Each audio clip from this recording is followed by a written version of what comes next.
Esto da una maldita vergüenza, de verdad. Es una cosa que, a pesar de que sea Ayuso la que la ha hecho, no pensaba, jamás llegué a pensar que fuese capaz de tener una bajeza moral tan grande. Aunque cada cosa que dice, después de haber dicho que total, que iban a morir igual esas 7.291 personas que estuviesen en residencias o hospitales, igual sí que se acercaba un poco más a esta bajeza moral más reciente que acaba de tener Ayuso con las familias, con las víctimas de aquellas malas decisiones, de los protocolos de la vergüenza que supusieron las 7.291 víctimas en las residencias madrileñas. ¿A qué me estoy refiriendo? Pues a lo siguiente. Ha compartido la marea de residencias, que está compuesta, lo dicen ellos mismos, por residentes, familiares y trabajadores con el objetivo de luchar por una vida digna de las personas en residencias.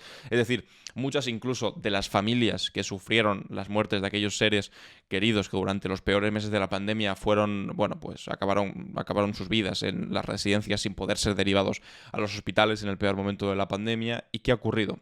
Que Ayuso se ha atrevido a bloquear literalmente la cuenta de Twitter de esta marea de residencias. Es decir, de aquellos que están siendo más beligerantes porque son sus propios familiares los que, o sus propios, o ellos mismos los que estuvieron trabajando ahí mientras ocurrió aquel drama. Y dice así el tuit de Marea de Residencias.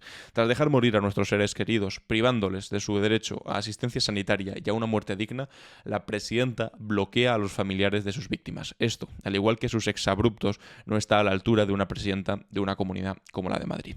Recientemente hemos escuchado a Isabel Díaz Ayuso diciendo absolutamente de todo, de las cosas más infames posibles. O sea, la más infame, la primera de todos, la principal, la más ridícula, la más dura y la que da más rabia por cómo lo hice, con la facilidad con la que lo hice, es que total que iban a morir de todas formas. Como si fuese lo mismo morir en un hospital con cuidados paliativos que en una residencia, ahogándote y tú solo en una habitación sin asistencia médica. O como si ella supiese de alguna manera. No sé por qué, porque tal vez se cree Dios. De qué tanto la traten como si fuese Dios dentro del Partido Popular, igual se lo ha creído. Y sabe ella quién iba a sobrevivir y quién no iba a sobrevivir. Como si darte asistencia sanitaria no fuese a garantizar. Pues evidentemente no garantiza, nunca se sabe qué va a poder pasar, pero sí te da más oportunidades, por supuesto. Pero ella decidió, de alguna manera, que esa gente no iba a sobrevivir, que total eran mayores y que iban a morir de todas formas. Eso ya es bastante duro, que te lo digan. Sobre todo si eres familiar de una víctima de aquel momento. O como dijo Enrique Osorio, el vicepresidente de Ayuso, que dijo, las familias ya lo han superado esto. ¿Y tú qué sabes si lo han superado o no? ¿Y tú qué sabes, Ayuso, si iban a morir de todas formas o no iban a morir de todas formas? Y aunque hubiesen muerto de todas formas, no es lo mismo morir con cuidados paliativos en un hospital rodeado de profesionales que hacerlo en una cama en una residencia de mayores sin ningún tipo de asistencia. Pero ahora, no contento con eso, con esas faltas de respeto constantes, se atreve a bloquear a esas personas organizadas, a esas familias que están denunciando lo que ocurrió ahí. El otro día veíamos también un vídeo de Isabel Díaz Ayuso y otro de Almeida, diciendo que esto era una obsesión de la izquierda, que ya está bien de la izquierda, de utilizar a las víctimas para intentar hacer política, que precisamente, por cierto, punto aparte, es lo que hacen ellos cuando constantemente hablan del terrorismo de ETA o dicen que te vote chapote, incluso cuando las mismas víctimas del terrorismo les dicen, por favor, dejad de hablar de nosotras o dejad de hablar de nosotras para utilizarnos políticamente, evidentemente. Dejad de utilizar, por ejemplo, el nombre de alguien como Chapote, que acabó con la vida de muchas personas, para intentar hacer política contra el gobierno, porque es la cosa más infame posible. Bueno, pues estas mismas personas que hacen política con las víctimas, a pesar de que las víctimas le dicen que por favor dejen de hacerlo, dicen a las víctimas de las residencias, de esas 7.291 personas que murieron en las residencias, que no hagan política.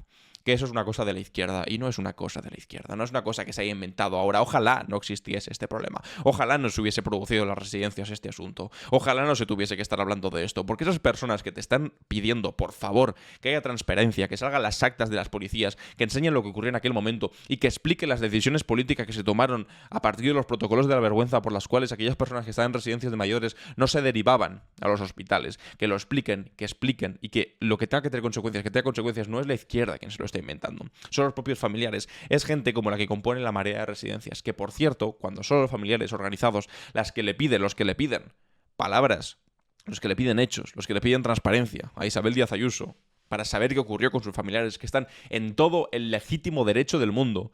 Es que no hay manera de empatizar de manera más sencilla con alguien que con este movimiento de gente que tenía familia dentro de las residencias en aquel momento, que murieron y que ahora piden explicaciones y que piden justicia. Se empatiza evidentemente, y esto no es la izquierda, esto no es @PSOE, esto no es @Vamos Madrid, esto es las familias de aquellas 7.291 personas. ¿Y cuál es la respuesta de Isabel Díaz Ayuso? Primero, ningunearles. Primero decirles que total, que iban a morir de todas formas. ¿Cómo tiene que sentar que te digan eso? Pero después, no contento con eso, literalmente bloquearles en Twitter. Bloquearles en Twitter. Recordad cómo se pusieron de dignos cuando el ministro Óscar Puente empezó a bloquear a algunos políticos del Partido Popular. Decían, ¿cómo puede ser que Óscar Puente, que es un ministro, esté bloqueando a gente en Twitter? Bueno, pero es que Isabel Díaz Ayuso no solamente es que inaugurase aquello del bloqueo político en Twitter, porque bloqueó incluso de WhatsApp a su propio secretario general. Bloqueó a Egea, al secretario general García Egea, cuando se llevaba mal con Pablo Casado. Cuando hubo toda aquella pelea con Pablo Casado, lo bloqueó al primero, a uno de su propio partido. Pero después, no solamente contenta con haber inaugurado aquella sesión de bloqueos ridículos que inauguró Isabel Díaz Ayuso, incluso de gente de su propio partido, bloquea a aquellas personas organizadas que se han organizado siendo familiares de las víctimas de las residencias de los peores momentos de la pandemia, que le están pidiendo explicaciones, y en lugar de pedirle, en lugar de devolverle las respuestas que le están pidiendo, su única respuesta ha sido ningunearles, insultarles todavía más en sede parlamentaria, en la sede del Parlamento de la Comunidad de Madrid, y además bloquearles en Twitter. O sea, no contentos con haber dicho esta auténtica barbaridad. Que mucha gente mayor, cuando iba a las residencias, a los hospitales, también fallecía.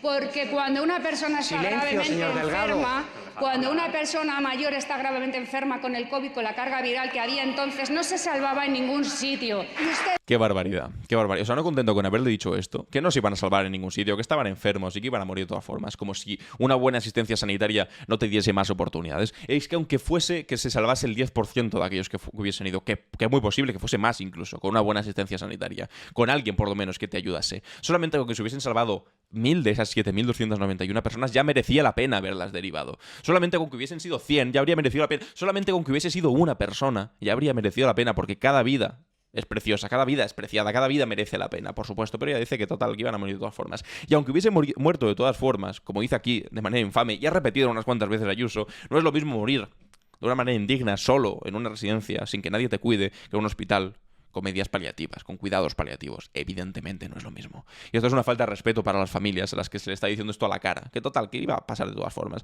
Y luego, contento con eso, después va y le bloquea. Bueno, después en esta comparecencia, Ayuso también dijo que total, que esto había ocurrido en todas las partes. Que los protocolos de la vergüenza que habían aprobado aquí en Madrid, que es una cosa generalizada, que en todos los lugares ha ocurrido. Bueno, pues vamos a ver un análisis que se ha hecho en el país para ver si esto es cierto o no es cierto. Dice, 13 estudios científicos desmienten a Ayuso. Se salvaron entre el 37% y el 72% de los mayores de residencias hospitalizados con COVID. La presidenta madrileña insiste ahora en la idea de que un residente enfermo estaba condenado a morir por el virus, en contra de los estudios que se hicieron en Madrid y en otras comunidades. ¿Estaba destinada a morir una persona mayor si se contagiaba de COVID durante la pandemia? La idea proviene de la presidenta madrileña Isabel Díaz Ayuso, y la puede desmentir fácilmente cualquiera que conozca algún caso cercano de persona superviviente con 80, 90 o incluso más de 100 años. ¿Quería decir que si estaban contagiadas esas personas o estaban enfermas de COVID iban a morir sí o sí, da igual si estaban en residencia o en hospital? No, si eran tratadas, es que de hecho lo más probable es que se salvasen, pero bueno, ella es la excusa cutre que pone. Pero Ayuso airea esa excusa para defender su política de exclusión de asistencia hospitalaria a residencias de mayores durante la primera ola de pandemia. En su contra, que no es poco, juegan 13 estudios científicos en Madrid y otras comunidades. Entre el 37 y el 72% de los mayores de residencias enfermos de COVID que fueron a un hospital acabaron recuperándose. Entre el 37 y el 72%. Es decir, recordad, yo antes estaba diciendo, solamente con que se salvase el 10%, solamente con que se salvase el 10% ya merecía la pena haberlos derivado a un hospital, para darles la oportunidad, por lo menos aunque fuese ese 10%, pero es que además es falso, porque se recuperaban entre el 37%, como poco, no el 10% que he dicho antes, que ya merecía la pena, sino el 37% y el 72%, es decir, una tasa de recuperación evidentemente más baja que si eres una persona joven, de 30 años, de 40, de 50, evidentemente es más difícil salvarte si tienes 80, 90 o 100, pero aún así, la tasa de salvación estaba entre el 37 y el 72%. Es decir, que de esas 7.291 personas que fallecieron en las residencias que dice Ayuso, que total, que se iban a morir de todas formas, es muy probable que hubiese casi la mitad, más de la mitad, hasta el 72% que se hubiesen podido salvar. Es decir, que se podrían haber salvado más de 5.000 vidas si se hubiesen derivado a los hospitales, porque evidentemente no es lo mismo. Y las que no hubiesen muerto, y las que no se hubiesen podido salvar, podrían haber muerto de una manera bastante más plácida, con cuidados paliativos, insisto. En las madrileñas murieron 5.794 personas con COVID en marzo y abril de 2020.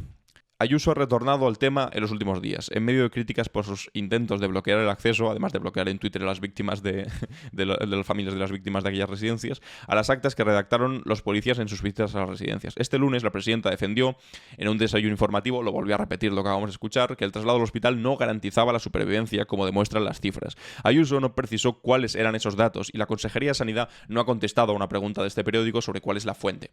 Spoiler, no hay fuente, evidentemente. El jueves Ayuso hizo otra declaración semejante en la Asamblea de Madrid. Cuando una persona mayor estaba gravemente enferma con COVID, no se lo hablaba a ninguno, lo acabamos de escuchar. El efecto de la edad de los pacientes de COVID es bien conocido. Cuanto mayor es la persona, menores son sus posibilidades de sobrevivir. Pero eso no supone una muerte segura tras contraer la enfermedad, como afirma la presidenta, evidentemente. Solo faltaría que ella supiese, porque no sé, en su sabiduría infinita que se le presupone dentro del Partido Popular, ella decide si puedes vivir o puedes morir, o si es más probable que vivas o que mueras, a pesar de que los estudios, las estimaciones, digan completamente lo contrario de lo que decía ella, que es casi el 100% posible que no sobrevivas. Qué mentira más gorda y qué falta de respeto para las familias. Además, después, bloquearlas. Dice así: las estimaciones sobre la letalidad de la primera ola indican que sobrevivía al virus aproximadamente un 90%. 90% de los enfermos de entre 80 y 84 años. Un 80% de los que tenían entre 85 y 89 y un 56% de los que tenían 90 años. Es decir, que incluso aquellas personas que eran muy mayores, que tenían más de 90 años, que son muy mayores, a pesar de ser tan mayores, sobrevivía más de la mitad de todas esas personas. Y si hablamos de gente que tenía entre 80 y 84 años, sobrevivían un 90%. Y después que venga con la cara dura Ayuso decir que total, que como eran muy mayores que iban a morir de todas formas. Pero qué mentirosa. Teniendo los datos encima de la mesa, que sobrevivían un 80% de los que tenían entre 85 y 89, un 56% de los que tenían 90. Aunque, como decía antes, aunque fuese por un 10%, ya merecía la pena.